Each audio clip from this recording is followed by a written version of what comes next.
Sebelum menonton kisah menarik ini, jangan lupa klik subscribe. Semoga setiap jari yang menekan tombol subscribe hari ini, Allah mudahkan segala urusannya. Amin, ya robbal alamin. Dunia saat ini sedang berada di dalam cengkeraman kekacauan yang sangat luar biasa hebatnya, melampaui batas nalar manusia, di mana nilai-nilai keadilan telah terkubur sangat dalam di bawah tumpukan keserakahan yang tiada habisnya dari para penguasa. Dan penindasan terhadap kaum yang lemah telah menjadi pemandangan sehari-hari yang menghiasi setiap sudut jalanan di seluruh negeri. Seolah-olah moralitas telah sirna dan digantikan oleh hukum rimba yang sangat kejam bagi mereka yang tidak memiliki kekuatan materi. Perselisihan antar pemimpin dunia meletus bagaikan percikan api di atas tumpukan jerami yang sangat kering di tengah musim kemarau, menciptakan gelombang ketakutan yang merambat sangat cepat ke seluruh penjuru bumi tanpa ada satupun jiwa yang bisa merasa aman. Kekeringan panjang mulai melanda tanah-tanah yang dulunya sangat subur, kini menjadi gersang tak berpenghuni dan dipenuhi oleh debu kematian, menandakan bahwa sumber daya kehidupan sudah mulai ditarik kembali oleh Sang Pencipta sebagai bentuk ujian berat bagi seluruh umat manusia. Misteri tentang kedatangan Sang Penyelamat mulai menjadi buah bibir yang hangat di setiap pertemuan dan ruang-ruang diskusi yang sunyi. Orang-orang mulai menyadari dengan gemetar bahwa tanda-tanda yang disebutkan dalam kitab suci kuno telah muncul satu persatu dengan nyata, menandakan bahwa transisi besar dari kegelapan menuju cahaya kemenangan yang hakiki sudah berada tepat di ambang pintu rumah kita masing-masing. Sebuah fajar baru akan segera terbit untuk menggantikan malam panjang yang penuh dengan air mata dan penderitaan yang tak kunjung berakhir. Sungai Eufrat mulai menampakkan rahasianya yang selama ini tersembunyi rapat di balik aliran air yang mulai menyusut secara drastis setiap hari. Sebuah gunung emas yang akan menjadi pemicu peperangan besar antar sesama manusia demi memperebutkan kekayaan dunia yang sangat fana dan menipu, menciptakan fitnah yang sangat besar di mana kejujuran telah menjadi barang yang sangat langka dan sulit ditemukan di tengah kerumunan banyak orang, sehingga setiap jiwa dituntut untuk memegang teguh iman mereka bagaikan menggenggam bara api yang sangat panas di telapak tangan yang terbuka. Di tengah kekacauan besar di Tanah Suci yang dipicu oleh perselisihan para pangeran yang memperebutkan kursi kekuasaan dengan penuh ambisi buta, sosok Muhammad bin Abdullah yang selama ini menyembunyikan identitasnya dengan sangat rapi, mulai didatangi oleh sekelompok orang-orang yang sangat soleh. Mereka mengenali tanda-tanda kenabian yang ada pada dirinya, meskipun beliau sendiri berusaha untuk menghindar karena merasa tidak pantas memikul amanah. Namun takdir Allah tidak mungkin bisa ditolak. Ketika waktu yang telah ditetapkan bagi kemunculan Sang Pembawa Bendera Keadilan telah benar-benar tiba. Beliau adalah Imam Mahdi, yang dijanjikan akan dibaiat secara paksa di antara Rukun Yamani dan Makam Ibrahim yang sangat mulia di Masjidil Haram. Seorang laki-laki dengan kening yang lebar dan hidung yang mancung, serta memiliki akhlak yang sangat luhur, menyerupai akhlak Sang Baginda Rasulullah, penerus garis keturunan suci yang akan mengembalikan kejayaan Islam ke puncak dunia kembali setelah sekian lama tenggelam dalam kehinaan yang panjang, membawa risalah perdamaian yang akan menyatukan seluruh hati manusia dalam satu ikatan ukhuwah yang sangat kuat dan tidak akan pernah hancur. Pembayaan tersebut terjadi secara tiba-tiba di saat suasana Tanah Suci sedang dalam kondisi yang sangat genting dan dikepung oleh berbagai kepentingan. Suara takbir menggema membelah langit Makkah, menyambut pemimpin yang telah dinanti selama berabad-abad oleh mereka yang merindukan tegaknya kebenaran sejati, memberikan harapan baru bagi seluruh kaum muslimin yang selama ini terpecah belah ke dalam berbagai golongan yang saling menyalahkan satu sama lainnya, sehingga kekuatan umat yang selama ini bercerai-berai mulai mengkristal kembali di bawah satu komando kepemimpinan yang mendapatkan bimbingan langsung dari langit. Kabar tentang kemunculan beliau tersebar dengan sangat cepat, melampaui kecepatan teknologi informasi buatan manusia yang paling mutakhir di zaman digital ini, membuat para penguasa zalim merasa sangat terancam, dan segera mengirimkan pasukan besar dengan senjata lengkap untuk menghancurkan pergerakan beliau di Makkah. Namun Allah menunjukkan kuasanya, dengan menenggelamkan seluruh pasukan tersebut ke dalam perut bumi, di sebuah padang pasir yang sangat luas dan sunyi, menjadi bukti nyata bagi seluruh dunia, bahwa sosok yang muncul ini bukanlah orang sembarangan, melainkan kekasih Allah yang dijaga oleh para malaikat. Saat Imam Mahdi sedang sibuk membangun kembali peradaban yang adil di wilayah Syam dan sekitarnya dengan penuh kebijaksanaan yang sangat luar biasa, keluarlah sosok dari arah timur yang membawa fitnah paling besar dan paling mengerikan sepanjang sejarah kehidupan manusia di atas muka bumi ini. Dialah Al-Masih Ad-Dajjal, yang memiliki ciri fisik mata satu yang buta sebelah, bagaikan buah anggur yang menonjol dan sangat menakutkan bagi siapapun.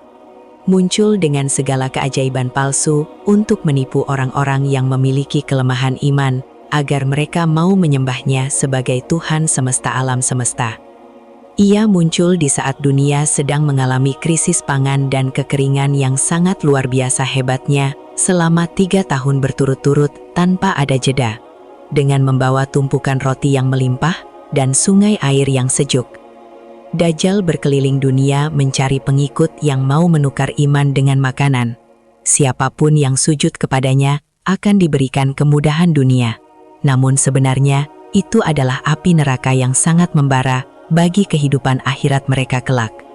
Sebuah ujian yang sangat berat bagi setiap individu untuk memilih antara kenyang dalam kekufuran atau lapar dalam mempertahankan kemurnian tauhid yang suci. Dajjal memiliki kemampuan untuk berpindah tempat dari satu kota ke kota lainnya, bagaikan awan yang ditiup angin kencang di angkasa raya yang luas. Ia mampu memerintahkan langit untuk menurunkan hujan di tempat yang ia inginkan, dan memerintahkan bumi untuk menumbuhkan tanaman hijau secara instan. Tipu dayanya sangat halus dan canggih, sehingga banyak orang-orang yang awalnya beriman menjadi goyah, dan akhirnya tertipu oleh segala fatamorgana yang ia buat, menciptakan gelombang penyesatan massal yang belum pernah terjadi sebelumnya, di mana yang benar dianggap salah, dan yang salah dianggap sebagai kebenaran.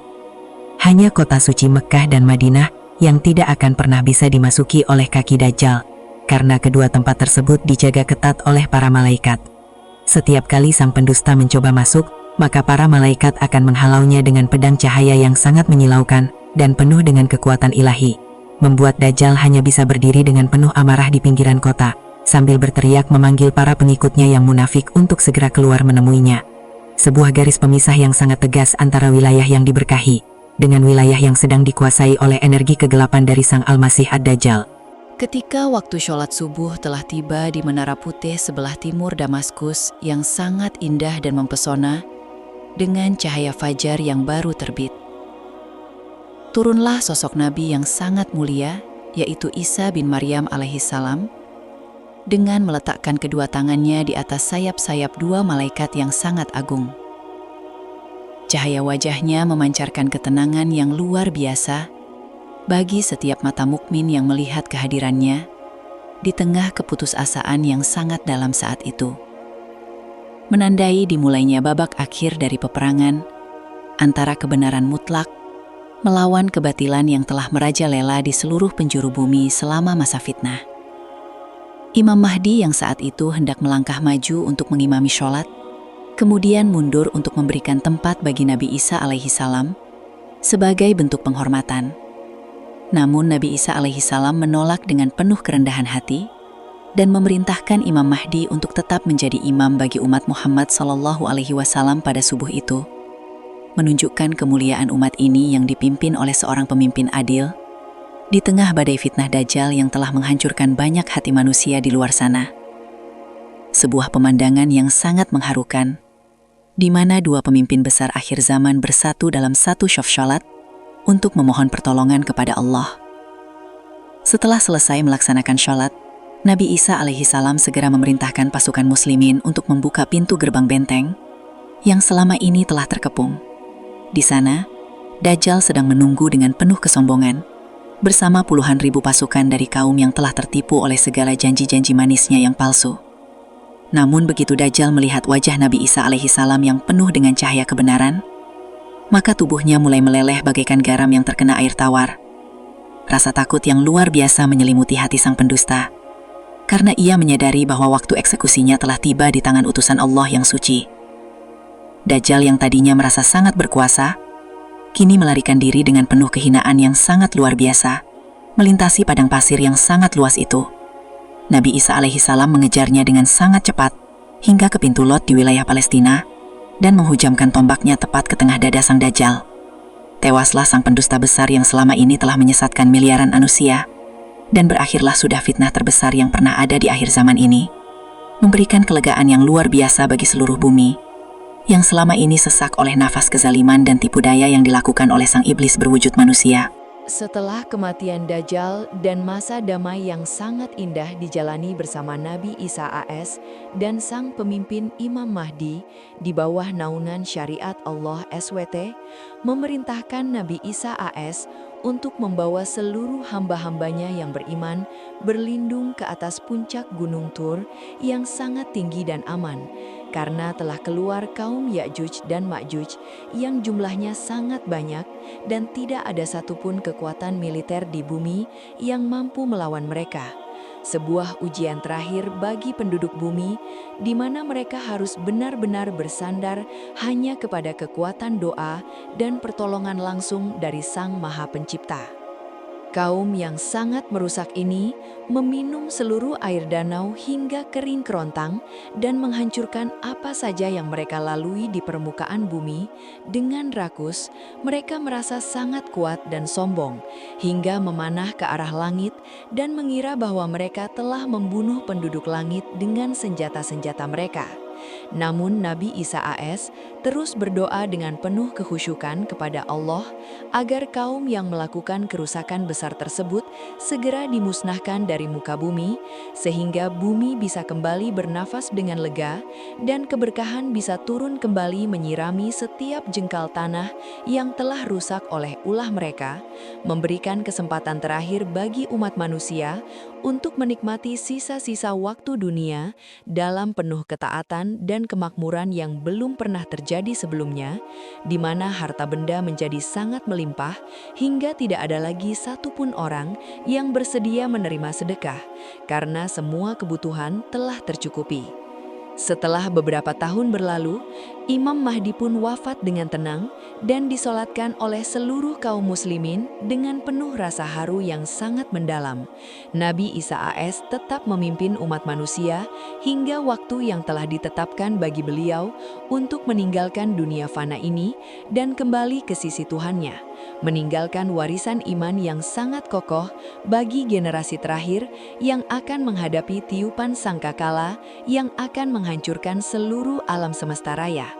Sebuah penutup sejarah yang sangat agung bagi mereka yang selama hidupnya tetap istiqomah memegang teguh tali agama Allah meskipun badai fitnah menerjang.